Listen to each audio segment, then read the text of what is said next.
ഇനി ഇന്നത്തെ അറിയിപ്പുകൾ.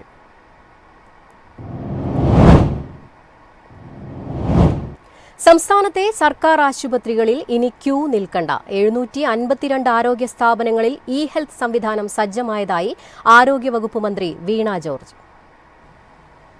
മെഡിക്കൽ കോളേജുകളിലെ 18 സ്ഥാപനങ്ങൾ കൂടാതെ 33 ജില്ലാ ജനറൽ ആശുപത്രികൾ, 88 താലൂക്ക് ആശുപത്രികൾ, 42 സാമൂഹിക ആരോഗ്യ കേന്ദ്രങ്ങൾ, 501 കുടുംബാരോഗ്യ കേന്ദ്രങ്ങൾ, 50 നഗര കുടുംബാരോഗ്യ കേന്ദ്രങ്ങൾ, 14 സ്പെഷ്യാലിറ്റി ആശുപത്രികൾ, 3 പബ്ലിക് ഹെൽത്ത് ലാബുകൾ, 3 മറ്റാരോഗ്യ കേന്ദ്രങ്ങൾ എന്നിവിടങ്ങളിലാണ് ഇ-ഹെൽത്ത് നടപ്പിലാക്കിയത്.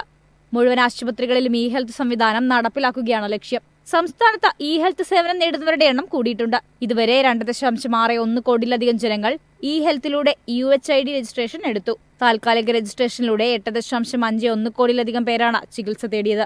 ഇ-ഹെൽത്തിലൂടെ ആശുപത്രിയിൽ വരി നിൽക്കാതെ നേരത്തെ തന്നെ OP ടിക്കറ്റ് എടുക്കാൻ കഴിയുന്നുണ്ട്. വീണ്ടും ചികിത്സ തേടണമെങ്കിൽ ആശുപത്രിയിൽ നിന്നും തന്നെ അഡ്വാൻസ് ടോക്കൺ എടുക്കാനുള്ള സംവിധാനവും സജ്ജമാണ്.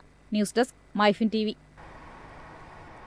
4 വർഷ ബിരുദ പ്രോഗ്രാമിന്റെ ആദ്യ വർഷം പൂർത്തീകരിച്ച വിദ്യാർത്ഥികൾക്ക് ഇനി മെയിൻ വിഷയം മാറ്റാം. സർവകലാശാലകൾ ഈ മാർഗനിർദ്ദേശങ്ങൾ അംഗീകരിച്ചതായി മന്ത്രി doctor R Bindu. Kerala, MG, Calicut, Kannur, Malayalam, CUSAT, Sree Sankara സംസ്കൃത സർവകലാശാല, ശ്രീനാരായണ ഓപ്പൺ സർവകലാശാല പ്രതിനിധികളുമായുള്ള യോഗത്തിലാണ് മാർഗനിർദ്ദേശങ്ങൾ അംഗീകരിച്ചത്.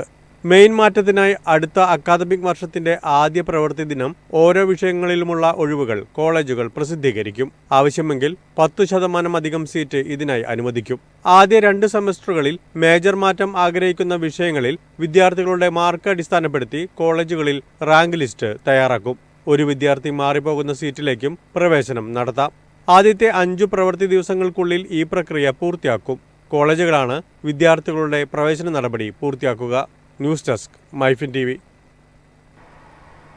പ്രവാസികൾക്ക് ആശ്വാസമായി ബഹ്റിനിൽ നിന്ന് കൊച്ചിയിലേക്ക് സർവീസുകളുമായി ഇൻഡിഗോ എയർലൈൻസ്. മറ്റ് വിമാന കമ്പനികൾ സർവീസുകൾ വെട്ടിക്കുറച്ച സാഹചര്യത്തിൽ ആശ്വാസമാണ് ഇൻഡിഗോയുടെ സർവീസ്.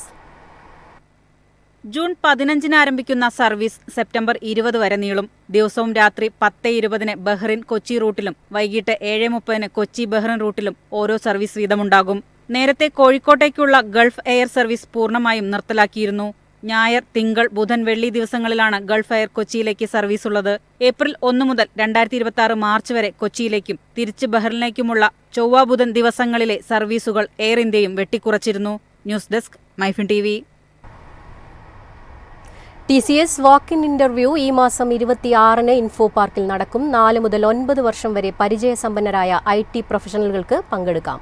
6 വിഭാഗങ്ങളിലേക്കാണ് അഭിമുഖം. TCSന്റെ ഇൻഫോ പാർക്ക് ഫേസ് 1 ക്യാമ്പസിൽ രാവിലെ 9 മുതൽ വൈകിട്ട് 3 മണി വരെയാണ് ഇന്റർവ്യൂ നടക്കുക. Java, .NET, main frame, Azure cloud technologies എന്നീ സാങ്കേതിക വിദ്യയിൽ പരിജ്ഞാനമുള്ളവരെയാണ് അഭിമുഖത്തിനായി പ്രതീക്ഷിക്കുന്നത്. റീറ്റെയിൽ, ട്രാവൽ ആൻഡ് ടൂറിസം എന്നീ മേഖലകൾ ഉൾപ്പെടുന്ന കൊമേഴ്സ്യൽ ബിസിനസ് ഗ്രൂപ്പ് സേവനങ്ങൾക്ക് വേണ്ടിയാണ് TCS ഇപ്പോൾ റിക്രൂട്ട്മെന്റ് നടത്തുന്നത്.